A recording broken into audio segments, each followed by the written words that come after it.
শান্তিপ্রিয়। পৃথিবীতে মুসলমানদের চাইতে শান্তিপ্রিয় আর কোনো জাতি নাই, হতে পারে না। আলহামদুলিল্লাহ বলেন। এখন আল্লাহ তাআলা বলছেন যে ফামান তাবিয়া হুদায়া ফালা খাউফুন আলাইহিম ওয়ালা হুম ইয়াহজানুন। প্রিয় ভাই সব, কোরআনের কথা বলতে গেলে রাতের পর রাত লেগে যায়, কারণ এক মহাসমুদ্র। এটা কি মহাসমুদ্র? কোরআন।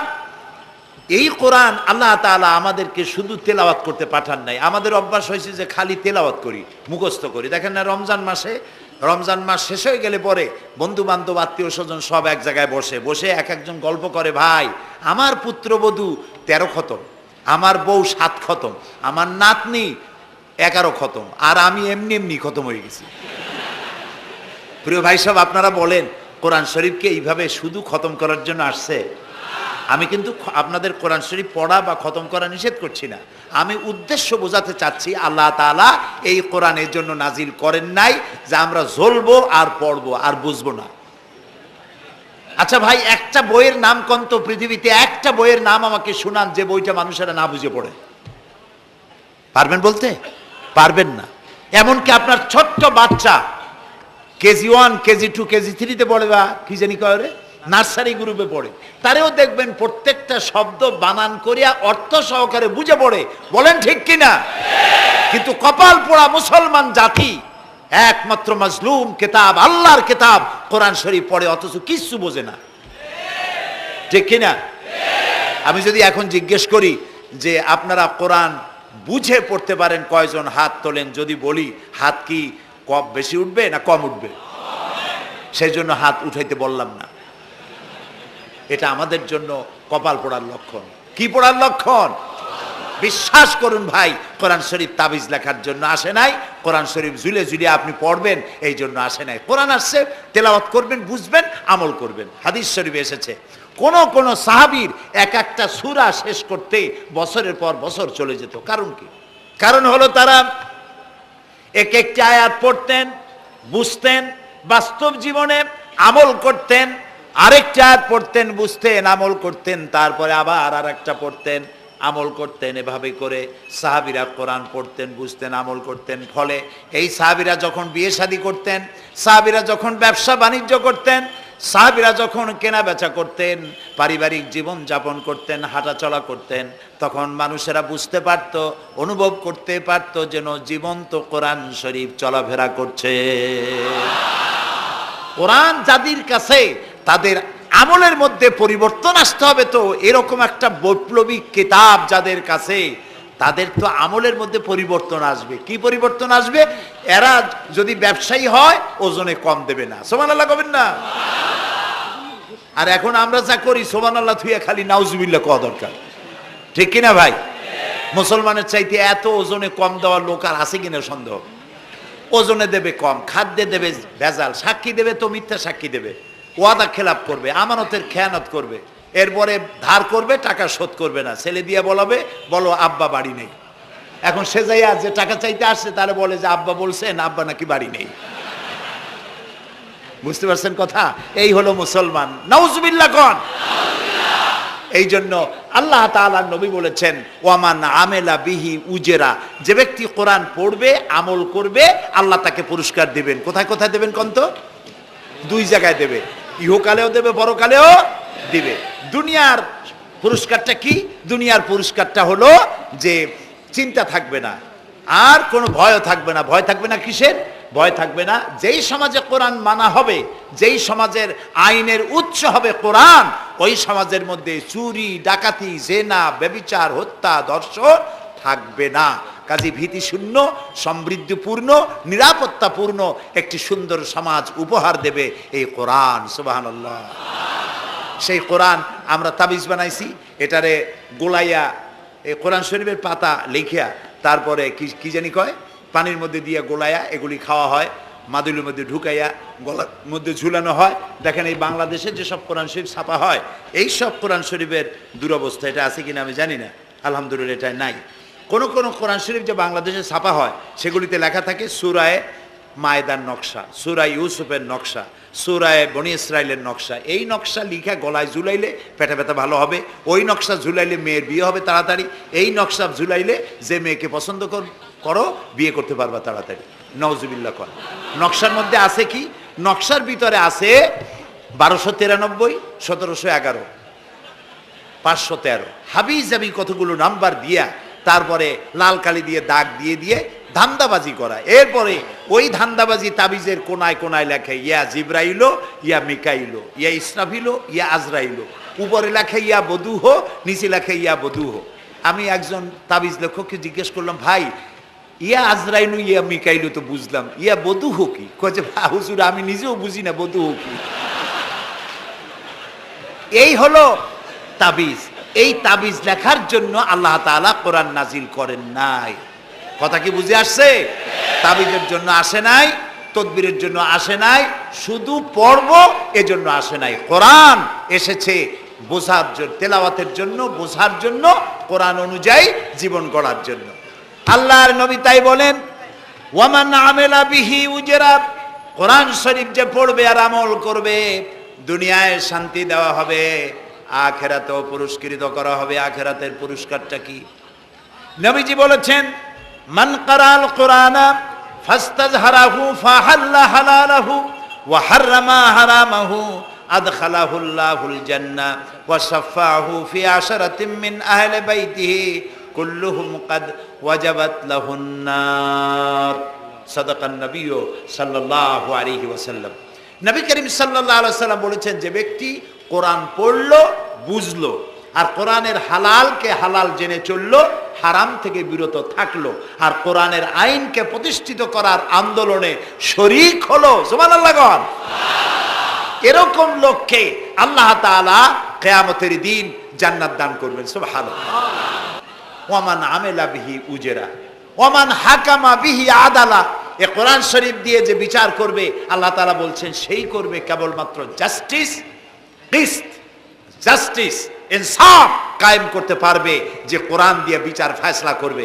আমাদের দেশে এই যে কোর্ট কাছারি আদালত আছে, এই কোর্ট কাছারি আদালতগুলি কোরআন দিয়ে যদি বিচার করতেন সেটা ইনসাফ হতো। যেহেতু ইনসাফ, আল্লাহর চাইতে ইনসাফগার আর কেউ নাই। আছে কি বলেন? নাই। এখানে ধরুন একজন মানুষ যদি একজনের একটা ঠ্যাং ভাঙে ফেলাই দিল, তাহলে বিচার কি হবে? ব্রিটিশ ল যেটা আছে, বাংলাদেশ পেনাল কোড যেটা আছে, এই পেনাল কোডে বলা হবে যে সলিমউদ্দিন ঠ্যাং ভাঙছে বসিরউদ্দিন, যে ভাঙছে তার জন্য শাস্তি এই হবে 6 মাসের জেল, 2000 টাকা জরিমানা করে দিল। এখন আপনি বলেন বিচার মাফে কি দিয়া? ইনসাফের প্রতীক কি? ইনসাফের প্রতীক দাড়িপাল্লা। এই দাড়িপাল্লায় এখন আপনি ওজন দেন ইনসাফ। ঠ্যাং ভাঙছে কার? সলিমউদ্দিন, তার ভাঙ্গা ঠ্যাং এক পাশে থন, এক পাল্লায়। আর বসিরউদ্দিন ভাঙছে ঠ্যাং, সেই কারণে তার 2000 টাকা জরিমানা আর 6 মাসের জেল আর এক পাল্লায় রাখেন। এবার দাড়ি ধরে টান দেন, সমান হবে? যদি 50,000 টাকা জরিমানা হয় আর 6 বছরের জেল হয়, তাও কি সমান হবে? হবে না। সমান হবে কি হলে?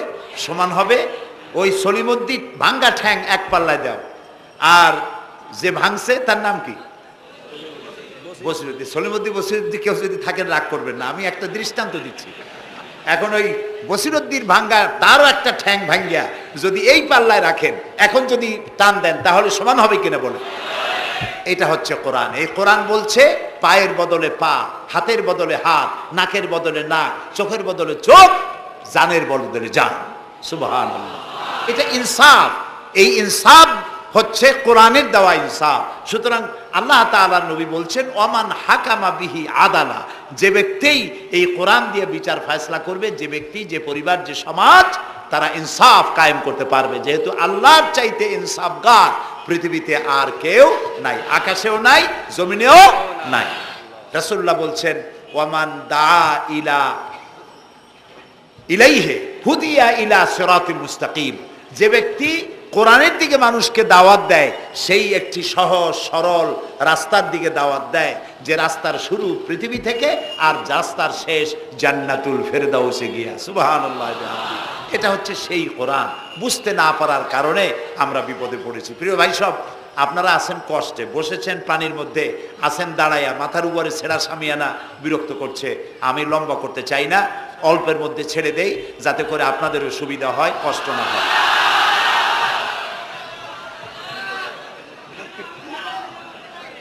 আমি না, তবুও আমি খুব লম্বা করব না, অল্পতে আমরা যাতে বুঝতে পারি এরকম একটু কথা আমি বলতে চাই, একটু বলি।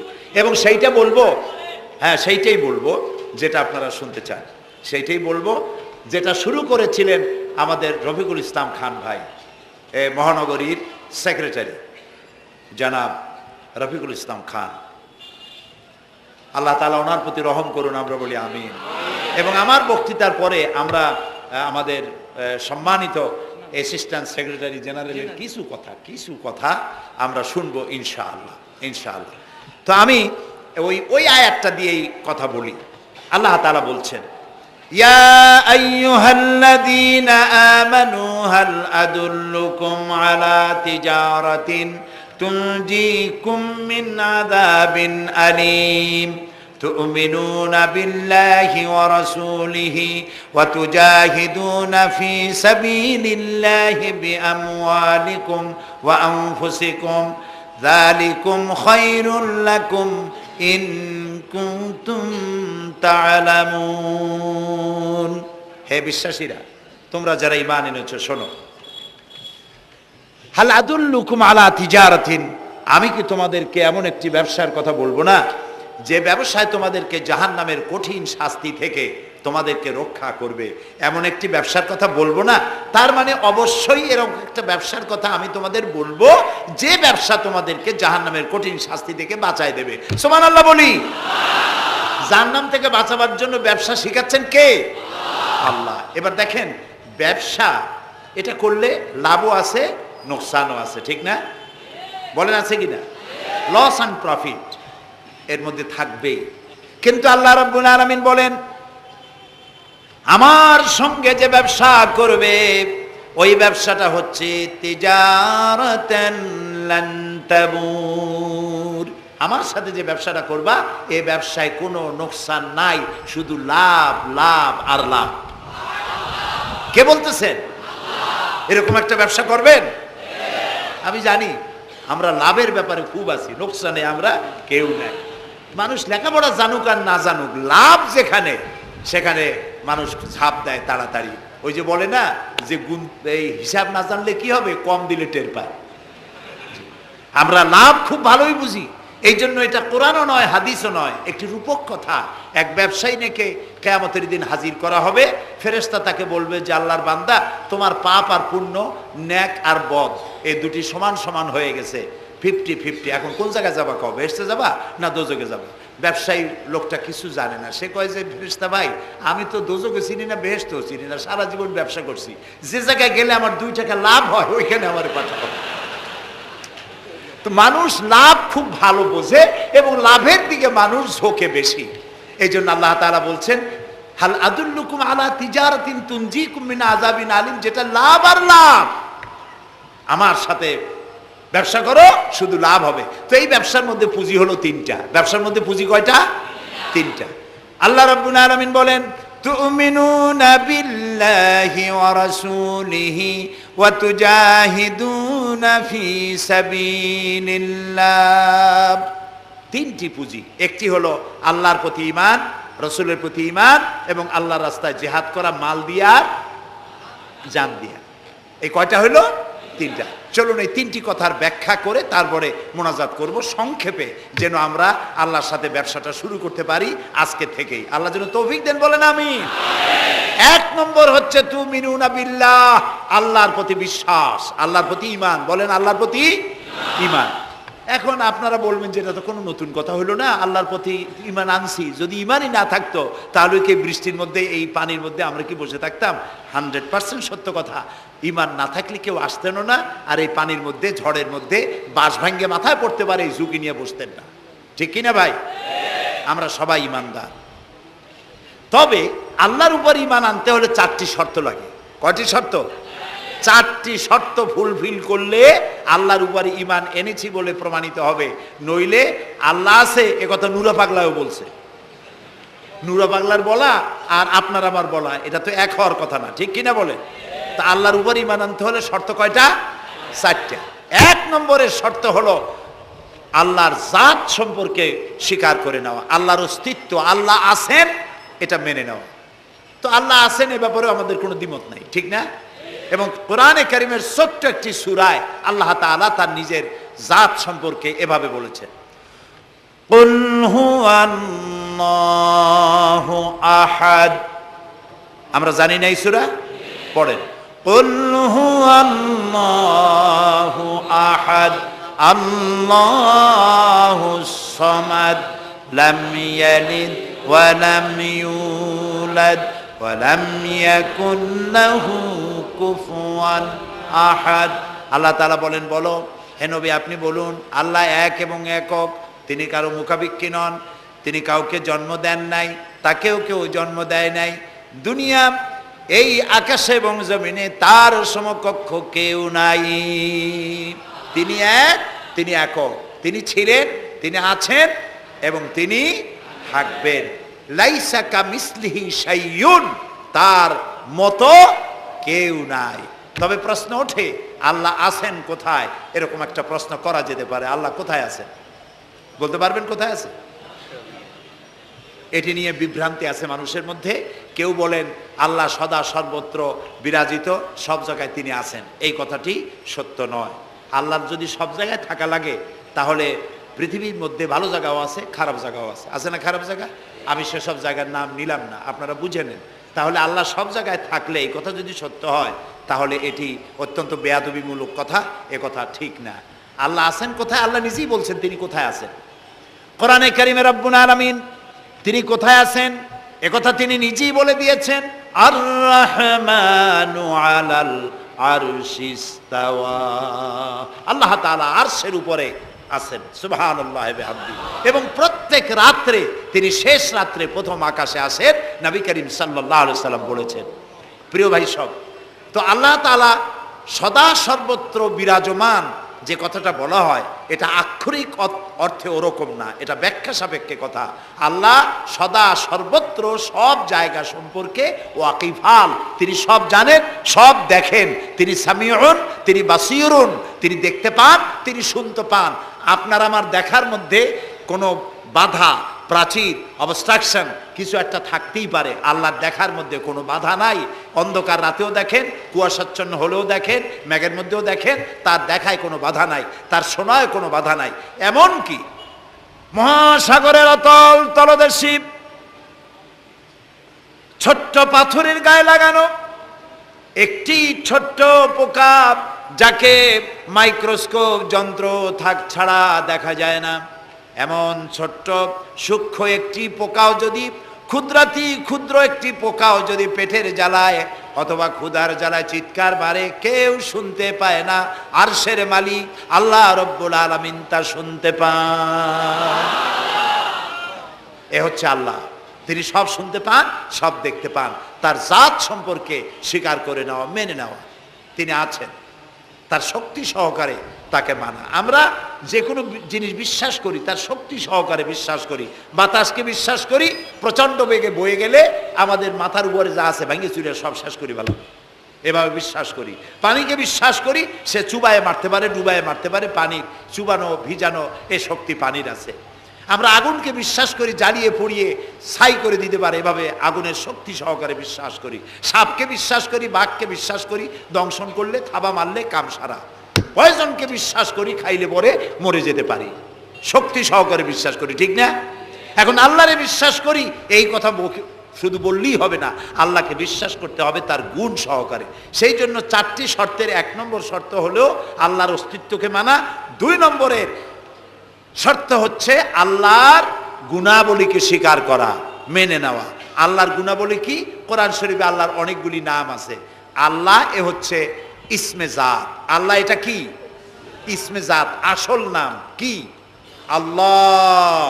বলেন সবাই আল্লাহ। ন কিন্তু আল্লাহ এটা অশুদ্ধ, বলার সময় মুখটা গোল হয়ে যাবে। আল্লাহ বলেন সবাই আল্লাহ। কি মধুর নাম, সুবহানাল্লাহ।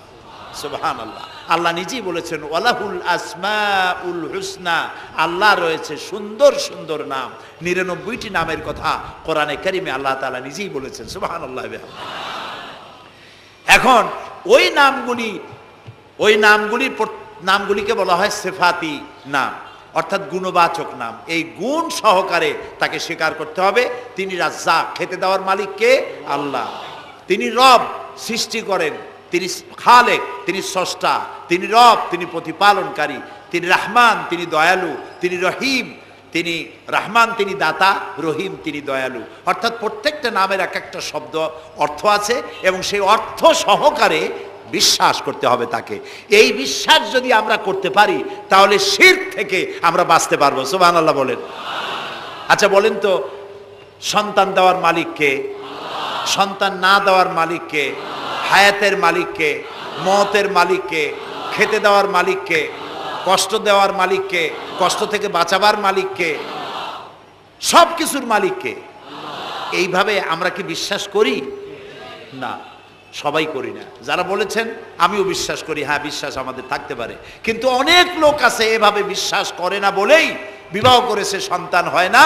তখন শাহ আলী বাগদাদি রহমতুল্লাহ আলাইহের মাজারে গিয়া সেখানে বসে তার ওই মাজারের কাছে গিয়ে চাইলো আমারে সন্তান দাও, খাজা বাবা সন্তান দাও। অথবা হাইকোর্টের মাজারে বৃহস্পতিবার দিন গিয়ে ভিড় করলো, বাবা সন্তান দাও, অথবা মামলায় পড়েছি বাঁচায় দাও, পরীক্ষা দেবে ছেলে পাশ করায় দাও ইত্যাদি। বলেন এরকম? বলে না? জায়েজ নাই, একদম জায়েজ নাই। কাকে বলতে হবে? আল্লাহর নবী বলেছেন ওয়াইদা সাআলতা ফাসআলিল্লাহ, কিছু বলতে চাইলে আল্লাহরে বলো। ওয়াইজা সাআলতা ফাসআলিল ফাস ওয়াইজা ইসতাআনতা ফাসতাইন বিল্লাহ, সাহায্য যদি চাও আল্লাহর কাছে সাহায্য চাও। আমরা সূরা ফাতিহার ভিতরে প্রত্যেক নামাজের প্রতি রাকাতেই বলি ইয়্যাকা না'বুদু ওয়া ইয়্যাকা নাস্তাঈন। আল্লাহ তাআলা একমাত্র তোমার ইবাদত করি আর একমাত্র তোমারই কাছে সাহায্য কামনা করি। হযরত ইব্রাহিম আলাইহিস সালাম আমাদের জাতির পিতা। একটু আগে আমরা বলছি না সবাই, ইব্রাহিম আলাইহিস সালামকে আগুনে, এটারে এদিক ফিরে দিল কে? ইব্রাহিম আলাইহিস সালামকে আগুনে যখন ফেলে দেওয়া হচ্ছিল তখন হযরত জিবরাইল এসে বলছিলেন আমার কাছে সাহায্য চাও ইব্রাহিম, আমি তোমারে আগুন দিয়ে বাঁচায় দেব। এই যে ইব্রাহিম আলাইহিস সালামের কাছে তাকে সাহায্য দেওয়ার জন্য বলা হলো, এটা কি ঘোরাঘুরি করে? এ মাইকের হর্ন ঘুরান কেন? যেমন ছিল ওই দিকে দিয়ে দেন, আমারে শোনায় তো লাভ নাই। প্রিয় ভাই সব, ইব্রাহিম আলাইহিস সালামকে জিবরাইল বললেন আমার কাছে সাহায্য চাও। ইব্রাহিম আলাইহিস সালাম সাহায্য চাইছিলেন? বলেন চাইছিলেন? হযরত ইব্রাহিম বলেছেন জিবরাইল আমি কেন সাহায্য চাইব তোমার কাছে? আমি তো এমন কোন অন্ধ আল্লাহর ইবাদত করি না যিনি তার নিজের চোখে তার গোলামের দুঃখ দুর্দশা দেখতে পান না। আল্লাহ কি দেখছেন না যে আমি বিপদে পড়ছি? আমি তোমার কাছে কেন সাহায্য চাইবো? আমি আগুনে পড়লে যদি আল্লাহ খুশি হন তাহলে আমি তো এভাবে 1000 বার পড়তে রাজি আছি আমার আল্লাহকে খুশি করার জন্য। এটা হলো আল্লাহর প্রতি বিশ্বাস এবং আল্লাহর কাছে চাওয়া। চাইতে হবে কার কাছে? আমি বিপদে পড়ছি বলবো কারে? আমি অশান্তিতে আছি বলবো কারে? আমার অভাব আছে বলবো কারে? সর্বাবস্থায় আল্লাহকে বলতে হবে। দেখুন আমাদের জাতির পিতা ইব্রাহিম আলাইহিস সালামের কথা এ কোরআন শরীফে আল্লাহ তাআলা বলে দিয়েছেন। তিনি কি বলেছেন? হযরত ইব্রাহিম বলেছেন আল্লাযী হুয়া ইউতঈমুনি ওয়া ইয়াসকিন, আমি যখন ক্ষুধার্ত হই আল্লাহ আমারে খাওয়ান, আমি যখন তৃষ্ণার্ত হই আল্লাহ আমারে পান করান। ওয়া ইযা মারিতু ফাহুয়া ইয়াশফিন, আমি যখন অসুস্থ হই আল্লাহ আমারে রোগ মুক্ত করেন। সুবহানাল্লাহ। আইয়ুব আলাইহিস সালাম 18 বছর রোগ ভোগ করলেন, কষ্ট পাইলেন, তিনি সাহায্য কার কাছে চাইছিলেন? ইউনূস আলাইহিস সালামের মতো বিপদে এই পৃথিবীর কোন মানুষ এত বড় বিপদে পড়ে নাই। মাছে তারে গিলে ফেলল, পানির অতল তলদেশে মাছ চলে গেল, মাছের পেটে দরজা নাই, জানালা নাই, ভেন্টিলেটর নাই, মাথা গলাইয়া কোনো রকম বাইর হবে এমন কোনো পথ নাই, বাঁচার কোনো উপায় নাই। হযরত ইউনূস আলাইহিস সালাম যখন মাছের পেটের ভিতরে এই বিরাট বিপদে পড়ে গেলেন, হযরত ইউনূস আলাইহিস সালাম সাহায্য কার কাছে চেয়েছিলেন বলুন? তিনি পড়লেন। আল্লাহ তাআলা তার ঘটনা কোরআন শরীফের মধ্যে এভাবে বর্ণনা করেছেন, ওয়াজান্নুন ইয যাহাবা মুগাদিবান ফাযান্না আন লান নাকদিরা আলাইহি ফানাদা ফিয যুলুমাতি আন লা ইলাহা ইল্লা আনতা সুবহানাকা ইন্নী কুনতু মিনাজ জালিমিন। আল্লাহ শোনাচ্ছেন, ও পৃথিবীর মানুষেরা শোনো, ইউনূসকে যখন মাছে গিলে ফেললো, সে তখন ত্রিবিধ ফানাদা ফি যুলুমাত জমায় কাসির, ত্রিবিধ অন্ধকারের ভেতর থেকে তিনি চিৎকার মারলেন। রাতের অন্ধকার, মাছের পেটের অন্ধকার, পানির অন্ধকার, এই ত্রিবিধ অন্ধকারের মধ্য থেকে ইউনূস আলাইহিস সালাম চিৎকার মারলেন, লা ইলাহা ইল্লা আনতা, আয় আল্লাহ তুমি ছাড়া কোনো ইলাহা নাই, সুবহানাকা, আমি তোমার প্রশংসা করছি। আয় আল্লাহ তাআলা, আমি আমার নফসের উপরে জুলম করেছি, আমার উপরে আমি জুলম করেছি। আল্লাহ তাআলা এই চিৎকার শুনেছেন? হযরত ইউনূস আলাইহিস সালাম মাছের পেটের ভিতরে বসে যেই চিৎকার মেরেছিলেন কেউ শুনতে পায় নাই। পানির ভিতরে কেউ শোনে নাই, জমিনে কেউ শোনে নাই, অন্তরিক্ষেও কেউ শুনতে পায় নাই। আল্লাহ রাব্বুল আলামিন বলেন, আমি আরশের মালিক, ইউনূসের চিৎকার আমি শুনেছি। শুধু শুনি নাই, জবাবও দিয়ে দিয়েছি। ফাস্তাজাবনা লাহু ওয়া নাজ্জাইনাহু মিনাল গাম্মি ওয়া কাযালিকা নুনজিল মুমিনিন। আমি ইউনূসের ডাকের সাড়া দিয়া দিলাম, বিপদ থেকে বাঁচাই দিলাম। মাছের পেটের ভিতরে যন্ত্রণা শুরু হয়ে গেল। মাছ দেখলো বমি না করলে আর বাঁচবো না, এমন অবস্থা মাছের হয়ে গেল। মাছ পেটের ব্যথার জ্বালায় বেসে উঠলো, কেনারায় চলে গেল। ইউনূস আলাইহিস সালামকে বমি করে ফেলে দিল। মাছও বাঁচলো, ইউনূস আলাইহিস সালামও বাঁচলেন। আল্লাহ তাআলা বলেন, শুধু ইউনূস রে নয়, ওয়া কাযালিকা নুজিল মুমিনিন, আমার মুমিন বান্দারা যদি বিপদে পড়ে, এরকম বিপদে যদি পড়ে যায় আর আমারে যদি ডাকে, আমি আল্লাহ রব্বুল আলামিন এই বিপদ থেকে যত বড় বিপদ হোক আমি আল্লাহ বাঁচায়ে দেব। তা আল্লাহ বিপদ থেকে বাঁচাবেন। আর আমি মুসলমান বিপদে পড়েছি, মাজারে গিয়া চাইলাম, নাউযুবিল্লাহ। বিশ্বাস করুন ভাই, বিশ্বাস করুন, কবরের ভিতরে যিনি শুয়ে আছেন, যত বড় পীর হোক, যত বড় খাজা বাবা হোক, আপনাকে সাহায্য তিনি করতে পারবেন না, পারবেন না, পারবেন না। একটু কমন সেন্সের কাছে অ্যাপিল করি, সাধারণ বিবেকের কাছে আপনাদের, যারা এই যে দেখুন হযরত শাহজালাল রহমতুল্লাহ আলাইহি সিলেটে শুয়ে আছেন, বলুন তো তার মাতৃভাষা কি? আরবি। তিনি ইয়েমেন থেকে এসেছিলেন। বাগেরহাটে শুয়ে আছেন হযরতে খান জাহান আলী রহমতুল্লাহ আলাইহি, তার মাতৃভাষা ছিল আরবি। হযরতে খাজা মঈনুদ্দিন চিশতি রহমতুল্লাহ আলাইহি শুয়ে আছেন আজমিরে, তার মাতৃভাষা আরবি। আমরা বাংলাদেশ থেকে, এই দেশ থেকে কোনো লোক গেল সিলেটে, গেল বাগেরহাটে অথবা বাগদাদে চলে গেল, এইসব বড় বড় আল্লাহর ওলিদের মাজারে গিয়ে বাংলা ভাষায় বলল, বাবা আমি তো বিপদে পড়ে আসছি, নির্বাচনে দাঁড়াইছি, আমি যেন জিততে পারি। অথবা দেখেন না, মাজার দিয়ে শুরু করে সবাই। অথবা যায় বলল যে আমার বিয়ে করেছি 15 বছর, বাচ্চা হয় না, আমার একটা বাচ্চা। অথবা মামলায় পড়েছি, আমার একটু জিতায় দাও। ব্যবসা করি, এত টাকা লস দিতে দিতে শেষ হয়ে গেছি। বাবা আপনি বললেন কোন ভাষায়? শাহজালাল খুব বুঝলেন, বড় পীর সাহেব খুব বুঝছেন।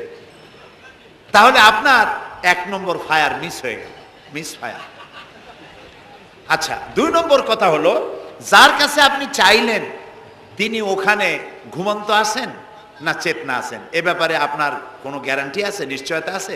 আপনি যখন দোয়া করতেছিলেন তখন উনি চেতনা না ঘুমে? যদি ঘুমায় থাকেন তাহলে 2 নম্বর মিস ফায়ার। আপনি যা চিল্লাইলেন উনি কিছুই শুনল না। 3 নম্বরে, কবরে যে শাহজালাল রহমতুল্লাহ আলাইহি অথবা মঈনুদ্দিন চিশতি রহমতুল্লাহ আলাইহি, আল্লাহর ওলিরা, যত বড় বড় ওলি আল্লাহ আছেন, যার কাছে আপনি বিশ্বাস করেন ওলি হিসেবে, উনি যে কবরে আছেন তার নিশ্চয়তা কোথায়? কবরে তো নাও থাকতে পারেন। কারণ আল্লাহ তাআলার 2টা জায়গা আছে করা। বিদেহী আত্মা, এই দেহ থেকে আত্মা যখন সরে যায়, আল্লাহ যখন নিয়ে যান, দেহটার তো কোনো দাম নাই, এটা হচ্ছে নশ্বর, আত্মা হচ্ছে অবিনশ্বর। এ দেহটা মাটির সাথে পচে যাবে, গলে যাবে, কোরআন শরীফে বহুবার বলা হয়েছে। তো আল্লাহ তাআলার দুইটা মেহমানখানা আছে, একটা হলো সিজ্জিন আর একটা নাম বলেন ইল্লিন, দুইটা মেহমানখানা। যেমন এই পৃথিবীতেও মেহমানখানা দুই রকম হয়, সরকারের দুই রকম মেহমানখানা।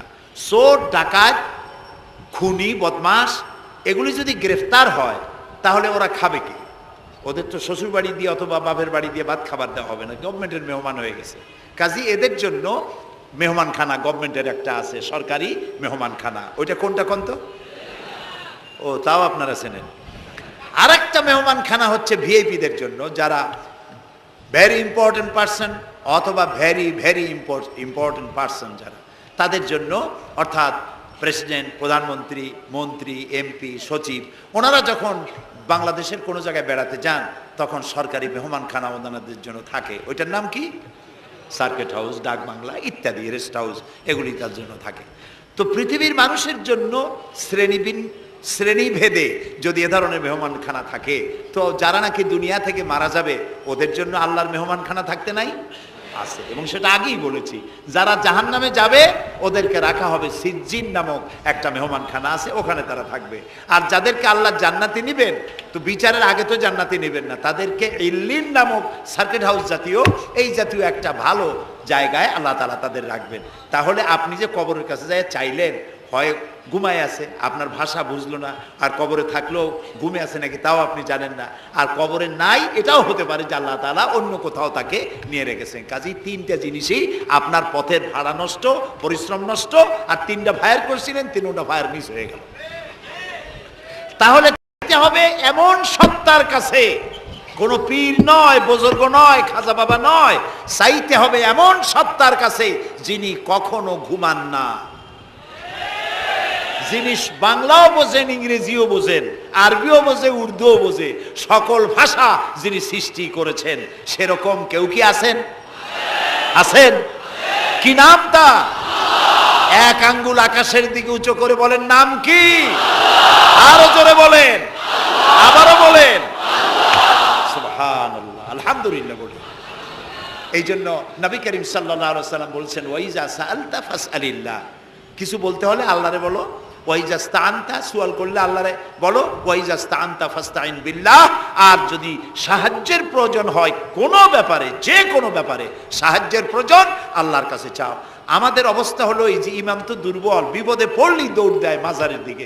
মুসলমানের সম্পর্ক মাজারের সাথে হবে না, সম্পর্ক হবে মসজিদের সাথে।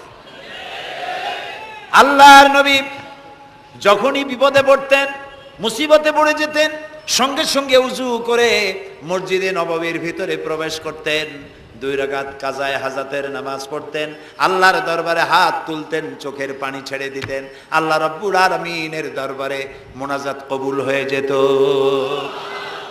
নবীজি আমাদেরকে উপদেশ দিয়েছেন, বিপদে যদি পড়ো, মুসিবতে যদি পড়ে যাও, উজু করো, মসজিদের ভিতরে ঢুকে যাও, কাজায়ে হাজাতের নামাজ পড়ো, আর সেজদায় পড়ে চোখের পানি দিয়া, গাল ভিজানো নয়, চোখের পানি দিয়া যায় নামাজ ভিজিয়ে দাও, আর আল্লাহর কাছে প্রার্থনা করো, কাঁদতে থাকো।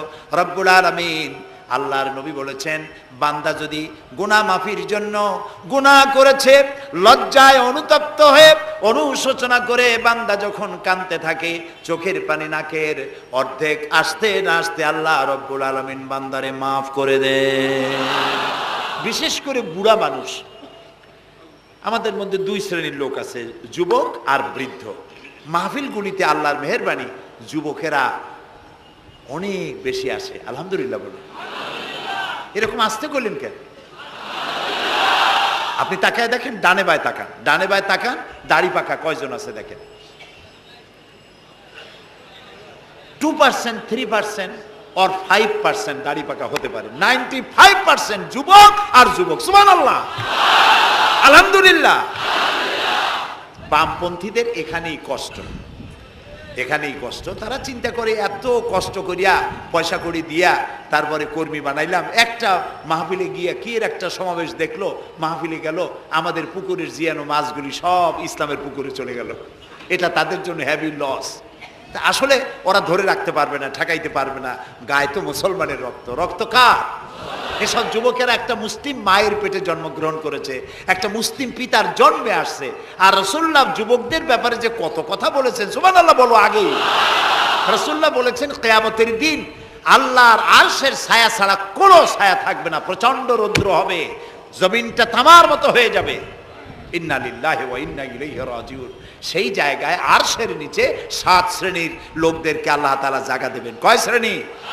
ওর মধ্যে এক শ্রেণী হচ্ছে অশাবুন নাশা ফি ইবাদাতিল্লাহ, ওই সব যুবক যারা রাত কাটিয়েছে আল্লাহর ইবাদতের মধ্য দিয়ে। সুবহানাল্লাহ। যুবকদের ইবাদতে আল্লাহ তাআলা বেশি খুশি হন, বেশি খুশি হন। কারণ হলো এই যে মসজিদের ইমাম সাহেব অথবা প্রাইমারি স্কুলের মাস্টার যদি বলে যে আমি ঘুষ খাই না, এই কথার কোনো দাম আছে? আপনি প্রাইমারি স্কুলের মাস্টার, আপনি মসজিদের ইমাম, আপনার ঘুষ দেবে কেটা? ঘুষ খাই না বললে তো হবে না। কোন মন্ত্রী যদি বলে, এসপি যদি বলে, দারোগা যদি বলে ঘুষ খাই না, 1000 বার দাম আছে, ঠিক না ভাই? এখন একজন বুড়া যদি বলে যে প্রত্যেক রাত্রে আমি তাহাজ্জুদ পড়ি, আপনি তো পড়বেনই, কারণ আপনার তো ঘুম আসে না। কাশিতে এমন পাওয়া পাইছে, চোরবাড়ির কাছে আসতে পারে রাতের বেলায়, খালি কাশা, জম্মের কাশা। আর যুবকের তো তামাম দুনিয়ার ঘুম আইসে ঠাইসে ধরে। সেই যুবক সে যদি এই ঘুমকে দুহাতে ঠেলে দিয়ে যদি মধ্যরাতের পরে, রাতের 2/3 পরে যদি নামাজে দাঁড়ায় যায়, আল্লাহ রাব্বুল আলামিন খুশি হয়ে যান। সুবহানাল্লাহ বলো। এই যুবকদের সম্পর্কে রাসূলুল্লাহ কি সুন্দর কথা বলেছেন। রাসূলুল্লাহ বলেছেন উসিকুম বিশ-শাবাবে খায়রা ফাইন্নাহুম আরাক্কু আফইদা লাকাদ বাসানি আল্লাহু বিল হানিফিয়্যাতি সামহা ফাখালাফানি আশ-শুয়ুখ ওয়া হালাফানি আশ-শাবাব। সাদাকান নবী সাল্লাল্লাহু আলাইহি ওয়াসাল্লাম। নবী করিম সাল্লাল্লাহু আলাইহি ওয়াসাল্লাম বলেছেন, আমি তোমাদেরকে উপদেশ দিচ্ছি তোমরা যুবকদের ব্যাপারে কল্যাণকামী হবে। সুবহানাল্লাহ বলেন। কারণ যুবকদের দিল নরম, আর আল্লাহ তাআলা আমাকে এই পৃথিবীতে উদারতা সহকারে দিন প্রতিষ্ঠার কাজে আমাকে পাঠিয়েছেন। আর এই পৃথিবীতে আমার আল্লাহর দেওয়া ইসলাম প্রতিষ্ঠা করার কাজে আমার বিরোধিতা করেছে বুড়োরা, আর সহযোগিতা করেছে যুবকেরা। দেখেন না রাসূলুল্লাহর সাথে বিরোধিতা কারা করলো? তাদের বয়স কত? আবু জাহেল, আবু লাহাব, ওতবা, সাইবা, মুগিরা, ওলীদ, আবু সুফিয়ান, কুষ্টিসুদ্ধা, সকলের বয়স ছিল 40-এর ওপরে। আর যারা ঈমান আনলো সর্বপ্রথম, তাদের বয়সগুলি রাসূলুল্লাহকে যারা সাহায্য করলেন, হযরতে জুবাইর ইবনুল আওয়াম, আব্দুর রহমান বিন আউফ ইসলাম কবুল করলেন, বয়স তখন 17 বছর। হযরতে আবু বকর ইসলাম কবুল করলেন, বয়স তখন 37 বছর। হযরত ওমর রাদিয়াল্লাহু তাআলা ইসলাম কবুল করলেন, বয়স তখন 26 বছর। হযরত আলী যখন ইসলাম কবুল করেছেন, বয়স তখন মাত্র 8.5 বছর। সব তরুণেরা, যুবকেরা ইসলামের জন্য রক্ত দিয়েছে, যুবকদের রক্তের উপর ইসলাম প্রতিষ্ঠিত হয়েছে। সুবহানাল্লাহ। সেই জন্য এই যৌবনকালে ইবাদতের মূল্য সর্বাধিক। আর বুড়োরাও যখন আল্লাহর দরবারে হাত তোলে, যারা বুড়ো আছেন, আমার বয়সে যারা এসে গেছেন বা আমার থেকে যাদের বয়স বেশি, আপনারা অসন্তুষ্ট হচ্ছেন না তো যে যুবকদের এত কইলাম আর আমরা কিছু পাইলাম না, এরকম বলবেন নাকি? এক বুড়ি এসে রাসূলুল্লাহকে বলছিলেন যে, হে রাসূল, আমার জন্য দোয়া করেন, আমি যেন জান্নাতে যাইতে পারি। রাসূলুল্লাহ বলছেন, বুড়ি তো জান্নাতে যাবে না, বুড়ি জান্নাতে যাবে না, বুড়ি তো কান্দে শেষ। রাসূলুল্লাহ বলতেছেন জান্নাতে যাবে না, রাসূলুল্লাহ বলছেন বুড়ি কান্দো না, তুমি যখন জান্নাতে যাবা একেবারে যুবতী হয়ে যাবা, তখন তুমি বুড়ি থাকবা না। সুবহানাল্লাহ। সুতরাং বুড়ো মানুষের মন খারাপ করার কারণ নাই, ওই যৌবন কালটা আমরা সবাই পার করে এসেছি। সুবহানাল্লাহ। সেটা যদি ভালো কাজে করে থাকি আল্লাহর কাছে পুরস্কার পাবো, আর যদি অন্যায় করে থাকি সেজন্য আল্লাহর কাছে বিনীতভাবে ক্ষমা চাই। আল্লাহ আমাদের মাফ করুন, বলি আমিন, সবাই বলি আমিন। যুবক ভাইয়েরা, আর বৃদ্ধদেরকে এখন আরেকটি কথা বলতে চাই, সেটা হলো বুড়োরা যদি আল্লাহর কাছে যখন হাত তোলে, আল্লাহ তাআলা বলেছেন, হে রাসূল, ইসলামের মধ্যে থেকে যে চুল দাড়ি পাকাইছে, ইসলামের মধ্যে থেকে দাড়ি চুল পাকায় ফেলেছে, এই অবস্থায় আমার কাছে যদি হাত তোলে আর কাঁদতে থাকে, এই বুড়োটারে আমি খালি হাতে ফেরত দিতে আমার শরম করে। আমি কেমনে বুড়োটারে খালি হাতে ফিরাই? একবার হযরত ওমর রাদিয়াল্লাহু তাআলা আনহু নবী করিম সাল্লাল্লাহু আলাইহি ওয়াসাল্লামের ঘরে প্রবেশ করে দেখছেন তিনি কাঁদছেন। হযরত ওমর জিজ্ঞেস করলেন, ইয়া রাসূলুল্লাহ, আপনি কাঁদছেন কেন? তিনি বললেন, এইমাত্র জিবরিল এসেছিল, জিবরিল এসে আমারে বলে গেল যে আপনার উম্মতের মধ্যে যেই সব লোক ইসলামের মধ্যে থেকে দাড়ি চুল পাকিয়েছে, কিয়ামতের দিন আল্লাহ তাআলা ওই সব বুড়া বুড়িদেরকে শাস্তি দিতে লজ্জাবোধ করবেন। হযরত ওমর বলেন, ইয়া রাসূলুল্লাহ, এ তো আপনার উম্মতের জন্য শুভ সংবাদ, আপনি কাঁদেন কেন? আল্লাহর নবী বলেন, হে ওমর, আমার কান্নার কারণ ভিন্ন। আমার কান্নার কারণ হচ্ছে আমার লজ্জা করে, আমার লজ্জার অনুভূতিতে আঘাত লাগে এই ব্যাপারে যখন আমি চিন্তা করি যে আল্লাহ রাব্বুল আলামিন যেই বুড়াদেরকে কিয়ামতের দিন শাস্তি দিতে লজ্জা বোধ করবেন, সেই বৃদ্ধ মানুষগুলো আল্লাহর সাথে নাফরমানি করতে লজ্জা বোধ করে না। এই জন্য এই দুঃখে, এই লজ্জায় আমি কান্দি। বয়সের একটা সীমা থাকা উচিত যে আপনি কোন পর্যন্ত পাপ করবেন। বুড়া হয়ে গেছে, তারপরও মদ খায়, তারপরে জেনা, ব্যভিচার, শয়তানি, বদমাশি, এগুলি কি? দাড়ি চুল পাকা এগুলি কি? এগুলি আগে পাকতো না কারো। পৃথিবীতে সর্বপ্রথম দাড়ি আর চুল পেকেছে হযরত ইব্রাহিম আলাইহিস সালামের। এর আগে কারো দাড়ি চুল পাকে নাই। ইব্রাহিম আলাইহিস সালাম প্রশ্ন করলেন আল্লাহর কাছে যে আল্লাহ তাআলা, এটা কি হলো আমার? আল্লাহ তাআলা বললেন, এটা হচ্ছে ওয়াকার, এটা মর্যাদা, তোমার সম্মানকে বাড়িয়ে দেওয়া হলো। তো দাড়ি চুল পাকলে সম্মান বাড়ে। এই দাড়ি চুল পাকলো, এগুলি সিগন্যাল, সংকেত। দাড়ি পাকছে, সংকেত দেওয়া হলো তুমি কিন্তু বয়সের প্রান্তে এসেছো। চোখে কম দেখো, আর একটা সিগন্যাল, মৌতের আর একটা সিগন্যাল। খাইয়া হজম করতে পারো না, আর একটা সিগন্যাল। তুমি ঘুমাইতে পারো না, রাতের বেলা ঘুম আসে না, আর একটা সিগন্যাল। দাঁড়াতে পারো না, কোমর ব্যথা করে, আর একটা সিগন্যাল। একটার পর একটা সিগন্যাল আসতেছে, 1 নম্বর, 2 নম্বর, ডেঞ্জার সিগন্যাল নাম্বার 10। তারপরেও হুঁশ হয় না মানুষের। নাউযুবিল্লাহি মিন যালিক। আল্লাহ তাআলা আমাদের হুঁশে আসার তৌফিক দান করুন, আমরা বলি আমিন। প্রিয় ভাই সব, খুব লম্বা করা যাবে না। 2 নম্বরে বলছিলাম আল্লাহর গুণাবলীর উপরে বিশ্বাস। 3 নম্বরে আল্লাহর কুদরত, আল্লাহর ক্ষমতায় বিশ্বাস। আল্লাহরে বিশ্বাস করি, এই কথার দাম নাই। দাম হবে 4টা শর্ত পূরণ করলে। কয়টা শর্ত? 3 নম্বরে আল্লাহর ক্ষমতা। 3 নম্বরে কি? আল্লাহর ক্ষমতা কি? আল্লাহর ক্ষমতা হচ্ছে রাতকে দিন বানান, দিনকে রাত বানান, জীবিতকে মৃত্যু করেন, মৃত্যুর ভিতর থেকে জীবন দান করেন, সাগরকে নগর বানান, নগরকে সাগর বানান। তিনি মরুভূমিতে ঝর্ণা, মরুভূমির ভিতরে পানির প্রস্রবণ চালু করে দিতে পারেন, মরা গাছে ফুল ফুটায় দিতে পারেন। শুধু 2টা অক্ষর কুন বলেন হও, আর সঙ্গে সঙ্গে হয়ে যায়। আল্লাহ তাআলা বলেছেন ফাআলুন লিমা ইউরিদ, যা খুশি তিনি তাই করতে পারেন। সুবহানাল্লাহ বলে। এই মাত্র কয়েক মাস আগে সুনামি কি হয়েছিল? এইটা যদি হয় সুনামি, তাহলে কুনামি কি আল্লাহ জানে। সুনামি হইল মালয়েশিয়া, ইন্দোনেশিয়া, মালদ্বীপ, শ্রীলঙ্কা, ইন্ডিয়া, থাইল্যান্ড, এই উপকূলীয় এলাকায় সুনামি। মাত্র 1.5 মিনিট, 1.5 মিনিটের সুনামিতে জলকম্পন আর পানি কম্পনে 2.5 লক্ষ মানুষ শেষ, আর 1 লক্ষ মানুষের কোনো খোঁজ নাই। প্রায় 3.5 থেকে 4 লক্ষ মানুষ দুনিয়া থেকে বিদায় হয়ে গেল 1.5 মিনিটের মধ্যে। আর সমুদ্রের পানি 33 থেকে 35 ফিট উঁচু হয়ে পানি এসে নগর, গাড়ি বাড়ি ভেঙে চুরে পাতার মতো, শুষ্ক পাতার মতো সব উড়িয়ে ভাসিয়ে শেষ করে দিল। সুবহানাল্লাহ। আবহাওয়াবিদরা বলেছেন, বিজ্ঞানীরা বলেছেন, এটা নাকি কি বলে, ভারত মহাসাগরের অতল তলদেশে যেখানে মাটি, ওই মাটিরও কয়েক কিলোমিটার নিচে ফাটল ধরেছে। সেই ফাটল ধরে কি দেখি করিয়া জমিনে কম্পন লাগলো, পানিতেও কম্পন লাগলো। আমাদের এই যে ঢাকায় সকালবেলায় যারা মর্নিং ওয়াক যারা করেন, রমনা লেকের পাশ দিয়ে হাঁটতেছে, হঠাৎ পিছনে পানি মারছে, দেখে যে সকলের পিছনে পানি মারে কে? তাকায় দেখে রমনা লেকের পানি উথাল পাথাল খেয়ে গেছে। ভূত না জেন জুতা মুতা ফালাই ধুয়ে দিছে দৌড়। পানির মধ্যে যে কম্পনটা বাংলাদেশে হলো, এই কম্পনটা যদি মাটিতে হতো, তাহলে এই অপরিকল্পিত বানানো শহর ভেঙ্গে চুরে ভর্তা হয়ে যেত। আল্লাহ শুকরিয়া আদায় করি যে আল্লাহ তাআলা দয়া করে আমাদের গরিব দেশটাকে হেফাজত করেছেন। বলেন আমিন। আল্লাহ তাআলা, আমরা পাপী, আমরা 1000 বার স্বীকার করি আমরা পাপী, আমরা গুনাহগার, আমরা অপদার্থ, আমরা অযোগ্য তোমার বান্দা হওয়ার। তুমি এই গরিব মুসলমানদের এই দেশটাকে দয়া করে আসমান এবং জমিনি সব বালা ও মুসিবত থেকে হেফাজত করো আল্লাহ তাআলা।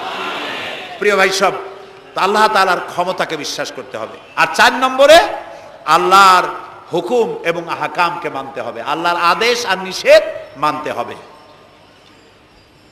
তা না হলে মুসলমান হওয়া যাবে না। যা যা আদেশ করেছে, যদি প্রশ্ন করা হয় মুসলমান কারে বলে, তাহলে আমি এক লাইনে বুঝাই দিই মুসলমান কারে বলে। ব্যাখ্যা দেওয়া যাবে সারা রাত, কিন্তু ব্যাখ্যা দেওয়ার জরুরত নাই, এক লাইনে বুঝাই দিই মুসলমান কারে বলে। মুসলমান সেই ব্যক্তি এই কোরআনের মধ্যে আল্লাহ যা যা আদেশ করেছেন সব মানে, আর যা যা নিষেধ করেছেন তার থেকে বিরত থাকে। রাসূলুল্লাহ যা যা আদেশ করেছেন তা মানে, যা যা নিষেধ করেছেন তার থেকে বিরত থাকে। যে ব্যক্তি এটা করে তার নাম মুসলমান। বুঝে আসছে? তার নাম কি? মুসলমান। এই যে কি বলে, আমেরিকায় গত জুমার দিন এক মহিলা ইমামতি করলো মসজিদে, একজন কইল সুবহানাল্লাহ। এটা সুবহানাল্লাহ কওয়ার কথা? নাউজুবিল্লাহ বলে। কোন জায়গায় কি দোয়া পড়া লাগবে তাও একটু জানিয়ে শুনিয়া তারপরে সেগুলি বলা দরকার। প্রিয় ভাই সব, মহিলারা ইমামতি করতে পারে না, জায়েজ নাই, বিধান নাই। কোরআন হচ্ছে কমপ্লিট, নতুন করে কোনো কথা বান্দার জন্য বলার কোনো দরকার নাই, সব আল্লাহ বলে দিয়েছেন। সুবহানাল্লাহ কোন আল্লাহ তাআলা এই কোরআনের মধ্যে বলেছেন, আল ইয়াউমা আকমালতু লাকুম দীনাকুম ওয়া আতমামতু আলাইকুম নি'মাতি ওয়া রাদিতু লাকুমুল ইসলাম দীনা। আমি আজ এই ইসলামকে একটি পূর্ণাঙ্গ জীবন ব্যবস্থা হিসেবে কমপ্লিট করে দিলাম এবং এটার উপর আমি সন্তুষ্ট হলাম। কে বলেছেন? আল্লাহ তাআলা বলেছেন এটা কমপ্লিট, নতুন করে কিছু করার দরকার নাই। আমাকে একজন জিজ্ঞেস করলো যে মেয়ে লোকের পিছনে নামাজ যে পড়া, মেয়ে লোক যে ইমামতি করতে পারবে না, এটা কোরআন শরীফের কোন আয়াতে আছে এবং হাদিসের কোন হাদিসে আছে যে মেয়ে লোক ইমামতি করতে পারবে না? তা আমি বললাম যে আগে আমার এই কথার জবাব দেন, আপনারটা জবাব পরে দিই। আমার কথার জবাব আগে দেন। মাগরিবের নামাজ কয় রাকাত পড়ি ফরজ? 3 রাকাত। 4 রাকাত পড়া যাবে না, এটা কোরআন শরীফের কোন আয়াতে আছে, কোন হাদিসে আছে? ফজরের নামাজ ফরজ কয় রাকাত? 3 রাকাত পড়া যাবে না, অথবা 4 রাকাতও পড়া যাবে না, এটা কোন হাদিসে আছে, কোন আয়াতে আছে? কয় যে কোনো জায়গায় নেই। তা আমি বললাম ওটাও কোনো জায়গায় নেই। রাসূলুল্লাহ ইবাদতের যে নমুনা দেখিয়েছেন, যেভাবে করেছেন, তিনি 2 রাকাত ফজরের নামাজ 2 রাকাত পড়েছেন, আল্লাহ বলে দিয়েছেন ওইটাই ফরজ, ওর 1 রাকাত বেশি পড়া যাবে না। 3 রাকাত মাগরিব, 1 রাকাত বাড়ানো যাবে না। জোহর সব দিন জোহর পড়ি 4 রাকাত ফরজ, আর জোহরের ওই নামাজটি জুমার দিনে কয় রাকাত পড়ি? 2 রাকাত ফরজ পড়ি। এই কনসেশন কে করলো? না, আল্লাহ করেননি। এই কনসেশন করেছেন মুহাম্মদ রাসূলুল্লাহ সাল্লাল্লাহু আলাইহি ওয়াসাল্লাম। ইবাদত রাসূলুল্লাহ যদি 2 রাকাত পড়েন, 2 রাকাত পড়াই ফরজ। যদি ইবাদতের যে সব নমুনা তিনি দেখাইছেন তার থেকে ইবাদতের নতুন কোন নমুনা দেখাবার কোনো সুযোগ নাই। মহিলাদের আল্লাহ পাক এই পৃথিবীতে একজন মেয়ে লোককে নবী বানান নাই, বানিয়েছেন? যদি মহিলাদের ইমামতি জায়েজ থাকবে, তাহলে নবী করিম সাল্লাল্লাহু আলাইহি সাল্লামের জামানায় না হোক, অন্তত তার ইন্তেকালের পরে তার স্ত্রী আমাদের মা হযরত আয়েশা সিদ্দিকা রাদিয়াল্লাহু তাআলা আনহা এবং খাতুনে জান্নাত হযরত ফাতেমা রাদিয়াল্লাহু তাআলা আনহা মসজিদে নববীতে অন্তত একদিনের জন্য হলেও জুমার নামাজের ইমামতি করার চান্স পেতেন। সুতরাং ইসলামে নাই, ইতিহাসে নাই। এগুলি হচ্ছে ইসলামের বিরুদ্ধে পরিচালিত যত ষড়যন্ত্র বর্তমান যুগে শুরু হয়েছে, এটাও তার আরেকটি ষড়যন্ত্র ইসলামের বিরুদ্ধে। প্রিয় ভাই সব, এই জন্য আমাদের মনে রাখতে হবে নতুন কোনো কথা আমরা মানি না। কোরআন এবং হাদিসের মধ্যে আল্লাহ তাআলা সব কমপ্লিট করে দিয়েছে, সুবহানাল্লাহ ওয়া বিহামদি। এই জন্য আল্লাহর হুকুম এবং আহকামকে মানা, এই 4টি কাজ, এই 4টি শর্ত যদি পরিপূর্ণ করতে পারি, তাহলে আমরা পুরোপুরি মুসলমান। মিথ্যা কথা বলা যাবে না, ওজনে কম দেওয়া যাবে না, খাদ্যে ভেজাল দেওয়া যাবে না, মদ জুয়ার কাছে যাওয়া যাবে না, জেনা ব্যভিচারের কাছে যাওয়া যাবে না। সকল ব্যাপারে আমাদেরকে ঐক্যবদ্ধ থাকতে হবে ইসলামের উপরে। আমরা বলি আলহামদুলিল্লাহ। প্রিয় ভাই সব, আজকে আমাদেরকে, আমি আর লম্বা করতে চাই না, অন্তত এতটুকুন যেন আল্লাহ আমাদেরকে আমল করার তৌফিক দেন। আমরা বলি আমিন, সবাই বলি আমিন। এজন্য চাই আমাদের দেশে আমরা যেন এই দেশটিকে, পৃথিবীর প্রত্যেকটি মুসলিম দেশের আশেপাশে আরো অনেক মুসলিম দেশ আছে, আর আমাদের ভৌগোলিক অবস্থানটা এমন যে আমাদের আশেপাশে অনেক বড় বন্ধুরা এত বড় আমাদেরকে মহব্বত করেন, কাটা তার দিয়ে বেড়া দিতেছে। তারা আমাদেরকে সাংঘাতিক ভালোবাসে, আমাদের সাথে কোলাকুলি করে, কিন্তু মাঝখানে একটা বড় মাদার গাছ আছে। কথা বুঝতে পেরেছেন? এই জমিনে বাস করতে হলে সম্মান নিয়ে, ইজ্জত নিয়ে, স্বাধীনতা নিয়ে যদি বাঁচতে হয়, তাহলে এখানে একটি আদর্শিক বাঁধের প্রয়োজন। ওরা কাঁটাতারের বেড়া দিয়েছে, আমরা আদর্শের বেড়া দেব। সেই আদর্শের নাম হলো ইসলাম, কেবলমাত্র ইসলাম, একমাত্র ইসলাম। এবং এই আদর্শ সকলের জন্য, কারণ ইসলাম তো আমার একার না। ইসলাম কি আমার একার? আপনাদের একার? ইসলাম কার? আল্লাহর। জোরে বলেন, ইসলাম কার? অনেকে প্রশ্ন করেন যে ইসলাম যে আপনারা ইসলাম ইসলাম করেন, ইসলাম যদি পৃথিবীতে আসে, যদি বাংলাদেশে কায়েম হয়, তাহলে হিন্দু, খ্রিস্টান, বৌদ্ধ ওদের কি হবে? তা আমি বলি, দেখেন, মায়ের চাইতে খালার মহব্বত বেশি হওয়া এটা খুব সুলক্ষণ না। এটা কি লক্ষণ? এটা একটা কুলক্ষণ। হিন্দু কার? জবাব দেন, হিন্দু কার? খ্রিস্টান কার? বৌদ্ধ কার? ইহুদি কার? আমরা কার? আর এই কোরআনটা আল্লাহ তাআলা। কই যে তা ঠিক, কিন্তু কোরআন তো 1400 বছরের পুরানা। এই পুরানা জিনিস দিয়া এই বিজ্ঞানের যুগে এটা চলবে কেমনে? কেমনে আমরা একসাথে থাকবো? বলি, ভাই, সূর্যটা কতদিনের পুরাতন কন্ত দেখি? কয় তা তো কোটি কোটি বছরের পুরানা। তো কোটি কোটি বছরের পুরানা সূর্য আগের মতো তাপ দেয় না ঠান্ডা ঠান্ডা ভিজে ভিজে লাগে? কয় যে না, তাপ দেয় তো ঠিক মতো। তো তাপ যদি ঠিক মতো দেয়, সেই তাপ কি শুধু মুসলমানে পায় না হিন্দুরাও পায়? ডাবের পানি যখন আমরা খাই, মুসলমানের মুখে মিষ্টি লাগে, আর হিন্দুরা যখন ডাব খায় তিতের চোটে গাল কানের কাছে যায় না? সবাই সমানভাবে পায়, বলেন? তাহলে কোটি কোটি বছরের পুরানা সূর্য জাতি, ধর্ম, দল, মত নির্বিশেষে বিশ্বব্যাপী যদি তার কল্যাণময়িতা, যদি তার কল্যাণ করতে পারে, তাপ দিতে পারে, আলো দিতে পারে সমভাবে, তাহলে মাত্র 1500 বছর আগের সূর্যের তুলনায় একেবারেই টাটকা কোরআন শরীফ। মাত্র 1500 বছর আগে এই কোরআন শরীফ দিয়ে যদি আইন তৈরি হয়, তাহলে হিন্দুর কোনো অসুবিধা হওয়ার কথা? খ্রিস্টানের, মেয়ে লোকের, পুরুষের, কারো কোনো অসুবিধা হবে? হতে পারি না, যেহেতু এই কথাগুলি কার? আল্লাহ তাআলার কথা। দেখুন, কোরআন যদি মানা হয়, যেখানে মানবেন সেখানে শান্তি, যেখানে মানবেন না সেখানে অশান্তি। আল্লাহ তাআলা এই কোরআন বোঝার তৌফিক আমাদেরকে দান করুন। আমরা বলি আমিন। কোরআন এইভাবে এই সামান্য সময় বোঝানো সম্ভব না। সেই জন্য আমি আপনাদেরকে উপদেশ দেওয়ার মতো আমি এরকম ধৃষ্টতা দেখাবো না। আমি পরামর্শ দিতে চাই আপনাদেরকে, যে সেটা হচ্ছে কোরআন বোঝার জন্য তাফসীর পড়বেন। কি পড়বেন কন্ত?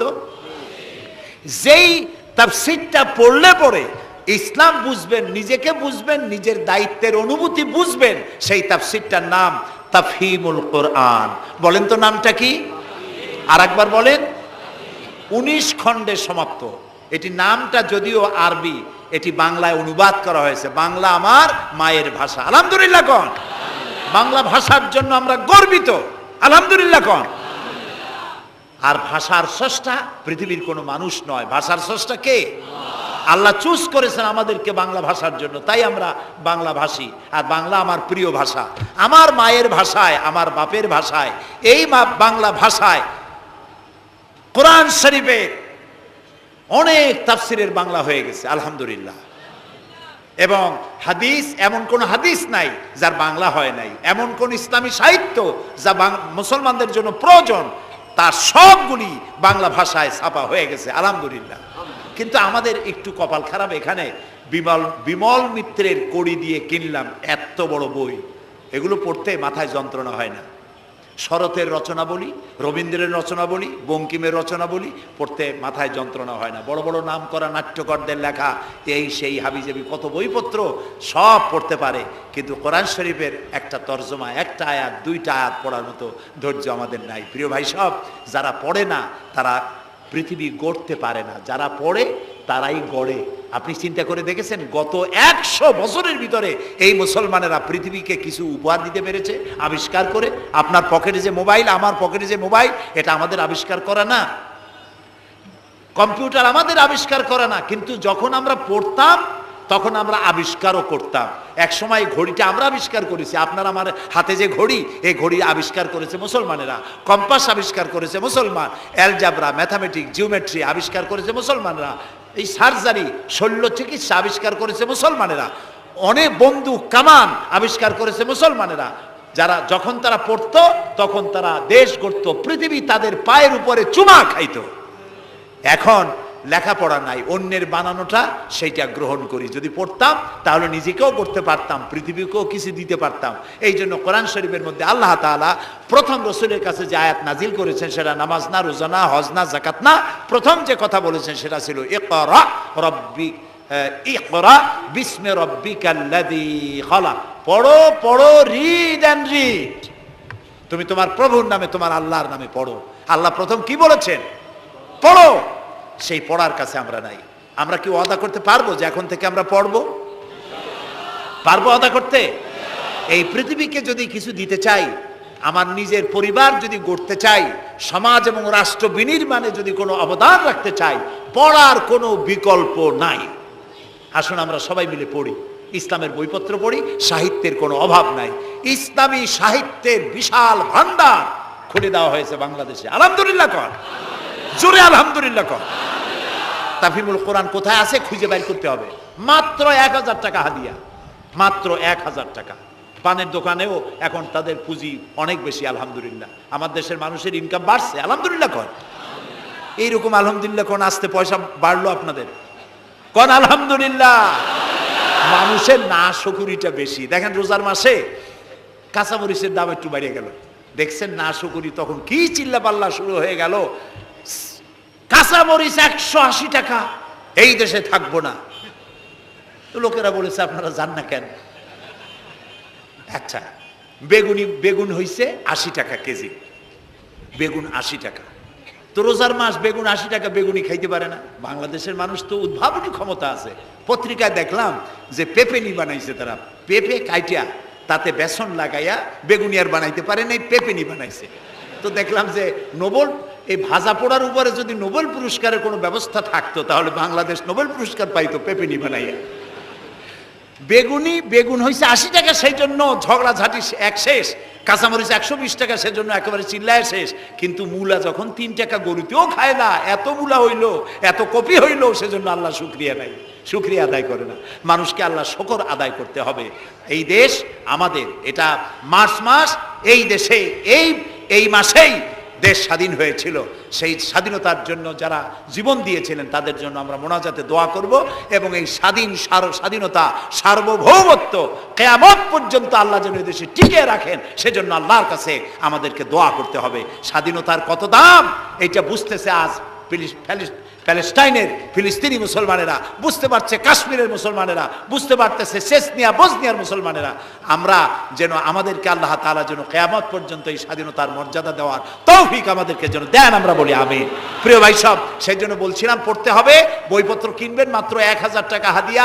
তাফহিমুল কোরআন প্রথম খণ্ডকে যদি একসাথে সব না কিনতে পারেন, অন্তত 1 খণ্ড, 2 খণ্ড, 3 খণ্ড কিনে হলেও পড়বেন। আর 5 ওয়াক্ত নামাজকে সঠিকভাবে আদায় করবেন।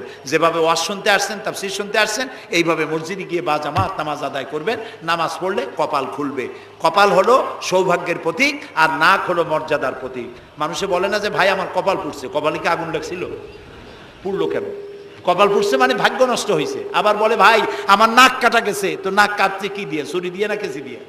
নাক কাটা গেছে মানে কি? মানে হলো ছেলে আর মেয়ে এমন কাম করছে, বেইজ্জত হয়ে গেছে, আমার নাক কাটা গেছে। তাহলে বোঝা গেল নাক হলো মর্যাদার প্রতীক, আর কপাল হলো মর্যাদার প্রতীক। সৌভাগ্যের প্রতীক কপাল, আর মর্যাদার প্রতীক হলো নাক। এই নাক আর কপাল দিয়ে কেউ যদি তার ভাগ্য সুপ্রসন্ন করতে চায়, মর্যাদা যদি বৃদ্ধি করতে চায়, দৈনিক 5 বার এই কপাল আর নাক দিয়ে আল্লাহর দরবারে সেজদায় পড়ে যাও। আল্লাহ রাব্বুল আলামিনকে যত সেজদা দিবে আল্লাহ তত খুশি হয়ে যাবে। নামাজ, নামাজ রাসূলুল্লাহ বলেছেন মান তারাকা সালাতান মুতাআম্মিদান ফাকাদ কাফারা, ইচ্ছা করে যে নামাজ ছেড়ে দেবে কাফের হয়ে যাবে। কথা বুঝে আসছে ভাই? রাসূলের হাদিস, কাফের হয়ে যাবে। নামাজ না পড়লে মুসলমান বলে দাবি করার হক তার নাই। 5 ওয়াক্ত নামাজ সঠিকভাবে আদায় করতে হবে। নামাজ জীবনে আর ছাড়বো না, এই ওয়াদা করা যাবে?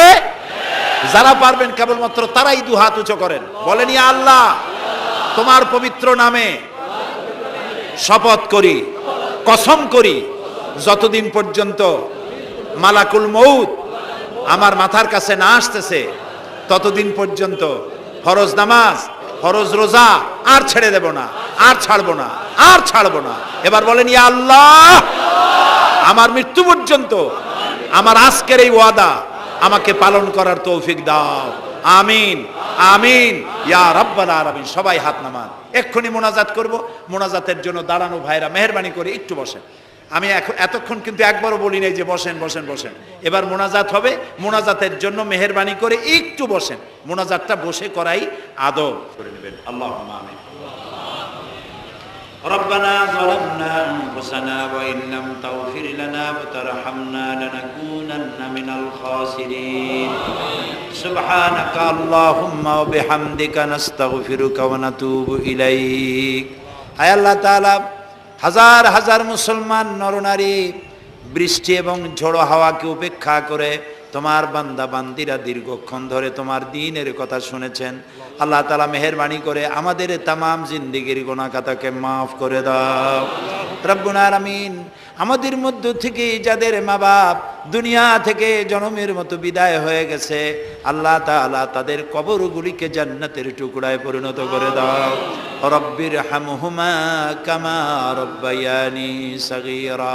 সবাই পড়েন রব্বির হামহুমা কামা রব্বায়ানি সগীরা। হে আল্লাহ তাআলা, আমাদের মা বাপ যারা বৃদ্ধ অবস্থায় বাড়িতে আছেন, আল্লাহ দয়া করে তাদেরকে সুস্থতা দাও, ইমানের সাথে বাঁচার তৌফিক দাও। আল্লাহ তাআলা বিছানায় ফালায়া আরজালিল উমর, বয়সের নিকৃষ্টতম পর্যায়ে তাদেরকে ফেলে রেখো না, সুস্থ অবস্থায় ইমানের সাথে তোমার দরবারে উঠাইয়া নিও রব্বুল আলামিন। তাম পৃথিবীতে মুসলমানেরা আজ বড় বিপদের মধ্যে সময় কাটাচ্ছে। আল্লাহ তাআলা তাম পৃথিবীর বিপদগ্রস্ত মুসলমানদেরকে তুমি সাহায্য করো।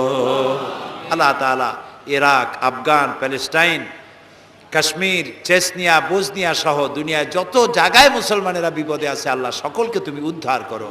আল্লাহ তাআলা আমাদের প্রিয় জন্মভূমি বাংলাদেশ, এই বাংলাদেশ এটা স্বাধীনতার মাস। এই মাসে তুমি মেহেরবানি করে এখানে যুদ্ধ শুরু করায়া আল্লাহ তাআলা বিজয় দান করিয়েছিলে। আল্লাহ তাআলা তুমি দয়া করে এই দেশের স্বাধীনতা কিয়ামত পর্যন্ত অক্ষুণ্ণ রাখো। যারা এই দেশে জীবন দিয়েছেন আল্লাহ তাআলা তাদের আত্মার আমরা মাগফিরাত তোমার কাছে কামনা করছি। আল্লাহ তাআলা আমাদের দেশের স্বাধীনতার সার্বভৌমত্ব আল্লাহ তুমি স্থায়ী করে দাও। আল্লাহ তাআলা এখানে যারা মাহফিলে এসেছেন অনেকেই দোয়া চেয়েছেন, যিনি যে জন্য দোয়া চেয়েছেন আল্লাহ দোয়া মঞ্জুর করে নাও। আল্লাহ এই মাসে, এই মাসগুলিতে এখানে এই বাংলাদেশে ঝড় হয়, টর্নেডো হয়, জলোচ্ছ্বাস হয়। আল্লাহ তাআলা গরিব দেশ, তুমি দয়া করে আমাদের গুনার দিকে না তাকায়া আল্লাহ তাআলা তুমি তোমার হাবিবের সদকায় আমাদের দেশে বালা মুসিবত থেকে, বিপদ থেকে আমাদের দেশটাকে তুমি হেফাজত করো।